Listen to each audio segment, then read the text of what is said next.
بسم اللہ الرحمن الرحیم۔ السلام علیکم۔ سلائیڈ شیئر میں آپ احباب کو خوش آمدید کہتے ہیں۔ 410 ہجری میں سلطان محمود غزنوی کی وفات ہوئی اور آپ نے دنیا پر 33 سال حکومت کی۔ آج ہم آپ کو اس کے بارے میں تفصیل سے بتائیں گے، لیکن اگر آپ نے ابھی تک ہمارے چینل سلائیڈ شیئر کو سبسکرائب نہیں کیا تو ابھی سبسکرائب کیجئے اور بیل آئیکن کو ضرور دبا دیجئے۔ یہ واقعہ سچا اور انفرادی حیثیت رکھتا ہے کہ 1974 میں شہر غزنوی میں زلزلہ آیا، جس سے سلطان محمود غزنوی کی قبر پھٹ گئی اور مزار بھی ٹوٹ پھوٹ کا شکار ہو گیا۔ تو اس وقت کے افغانستان کے بادشاہ ظاہر شاہ مرحوم نے دوبارہ مزار کی تعمیر نو کی اور قبر کو مرمت کروایا۔ تعمیر کے مقصد کے لیے قبر کو پورا کھول دیا گیا، کیونکہ قبر نیچے تک پھٹ چکی تھی۔ جب قبر کو کھولا گیا تو قبر کے معمار اور قبر کی زیارت کرنے والے حیران رہ گئے کہ قبر کے اندر موجود 1000 سال پرانا تابوت بالکل صحیح سلامت تھا۔ سب لوگ حیران اور ورطہ حیرت کا شکار ہو گئے۔ تابوت صحیح سلامت 1000 سال گزرنے کے باوجود حکام نے تابوت کو کھولنے کا حکم دیا تو جس آدمی نے کھولا تو پلٹ کر پیچھے گرا اور نیم بے ہوش ہو گیا۔ تو جب پیچھے لوگوں نے آگے بڑھ کر دیکھا تو وہ سلطان جو 33 سال حکومت کر کے مرا اور مرے ہوئے 1000 سال گزر چکے ہیں، وہ اپنے تابوت میں ایسے پڑا تھا جیسے کوئی ابھی اس کی میت کو رکھ کے گیا ہو، اور اس کا سیدھا ہاتھ سینے پر تھا، الٹا ہاتھ اور بازو جسم کے متوازی سیدھا تھا، اور ہاتھ ایسے نرم جیسے زندہ انسان کے ہوتے ہیں۔ خواتین و حضرات، زندگی مختصر ہے اور وقت تیزی سے گزر رہا ہے۔ وقت کے آگے طاقتور سے طاقتور بادشاہ کمزور ہے۔ وقت کو کوئی نہیں روک سکتا، لیکن وقت پر جس شخص نے اللہ کی مخلوق کی بہتری، بھلائی اور اللہ کی خوشنودی کو مقدم رکھا، وہی شخص مرنے کے بعد بھی لافانی ہے۔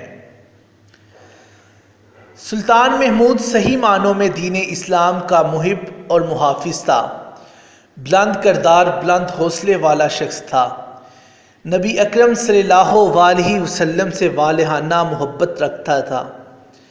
ایک دفعہ سلطان نے اپنے غلام ایاز کے بیٹے کو، او ایاز کے بیٹے مجھے وضو والا لوٹا پکڑا کہہ کر بلایا، تو ایاز جو کہ سلطان سے ایک سچے مرید کی طرح محبت کرتا تھا، فوراً حاضر ہوا اور کہنے لگا، حضور کیا مجھ سے کوئی غلطی سرزد ہوئی ہے جو آج آپ نے میرے بیٹے کو نام سے نہیں پکارا؟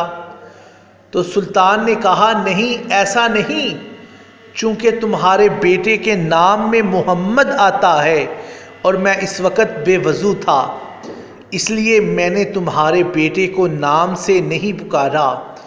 تو آپ اندازہ لگا لیں کہ سلطان بے وضو لفظ محمد بھی نہیں لیتا، تو اس سلطان کو محمد عربی صلی اللہ علیہ وآلہ وسلم کی ذات سے کس قدر محبت ہوگی۔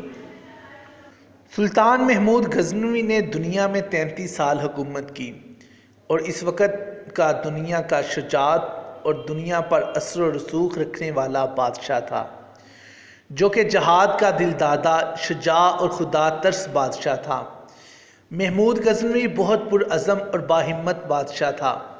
اس نے ہندوستان پر 17 حملے کیے اور ہر دفعہ کامیاب لوٹا۔ اس نے سومناتھ کا ناقابل تسخیر مندر توڑا۔ اس پر ہندوؤں کا یقین تھا کہ یہ دیوتاؤں کی رہائش ہے اور کوئی انسان بھی اس کو تسخیر نہیں کر سکتا۔ تاریخ کے طالب علم ہونے کی حیثیت سے مجھے یہ سومناتھ والا واقعہ 9/11 اور ممبئی حملے کی طرح ہی مسلمانوں کے خلاف پروپیگنڈا کے سوا کچھ نہیں لگتا کہ سلطان نے شہر سومناتھ میں کسی بہت بڑے مندر کو توڑا تھا اور وہاں سے سونا، جواہرات، ہیرے موتی اور مندر کے قیمتی دروازے غزنی لوٹ کر لے گیا تھا۔ یہ کہانی تقریباً 100 سال پہلے انگریزوں نے صرف اس لیے گڑھی تھی تاکہ افغانستان میں مسلمانوں کے خلاف ہندوؤں کی مدد لی جا سکے۔ انگریز کا اس بحث سے ایک ہی مقصد تھا کہ ہندو قوم کو افغانستان میں ہونے والی جنگ میں ساتھ ملایا جائے اور پورے ہندوستان پر یہ ثابت کیا جائے کہ انگریز کا افغانستان پر کس قدر کنٹرول ہے۔ یوں ایک مقامی فوجی بھرتی کے ساتھ افغانستان پر حملہ بھی کیا گیا۔ غزنی میں موجود دروازوں کو اکھاڑا گیا، جس کے بارے میں انگریزوں نے مشہور کر رکھا تھا کہ یہ سومناتھ مندر کے دروازے تھے۔ جب انہیں ہندوستان لایا گیا تو ان پر کنندہ آیات قرآنی نے بانڈا پھوڑ دیا کہ ان کا سومناتھ تو دور، ہندو مذہب سے بھی کوئی تعلق نہیں۔ یہ دروازے آج بھی آگرہ کے قلعے کے اسٹور روم میں پڑے ہوئے ہیں۔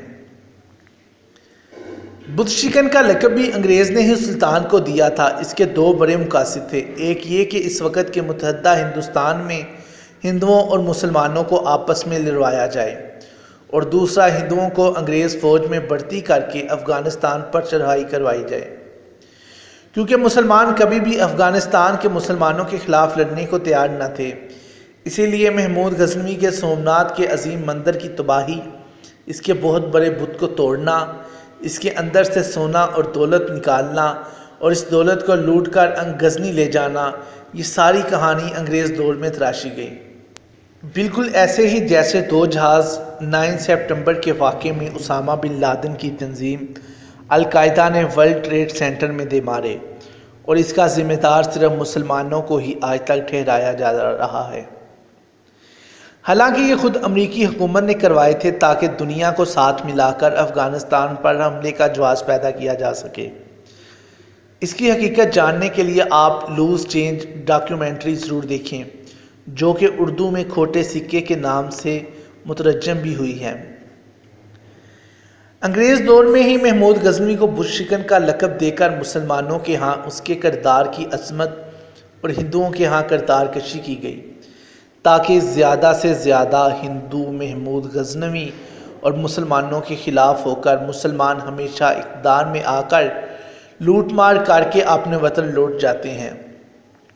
جیسے آج بھی بہت سے سندھیوں کو بھی یہی بتایا جاتا ہے کہ محمد بن قاسم سندھ پر حملہ آور ہو کر یہاں کی عورتوں، سونے چاندی، ہیرے جواہرات لوٹ کر واپس عرب چلا گیا تھا۔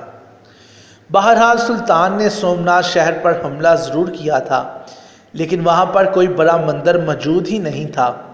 اگر اس بارے میں مزید پڑھنا چاہے تو انڈیا کی رومیلا تھاپر کی تحقیقی کتاب ہسٹری آف انڈیا میں پڑھیں۔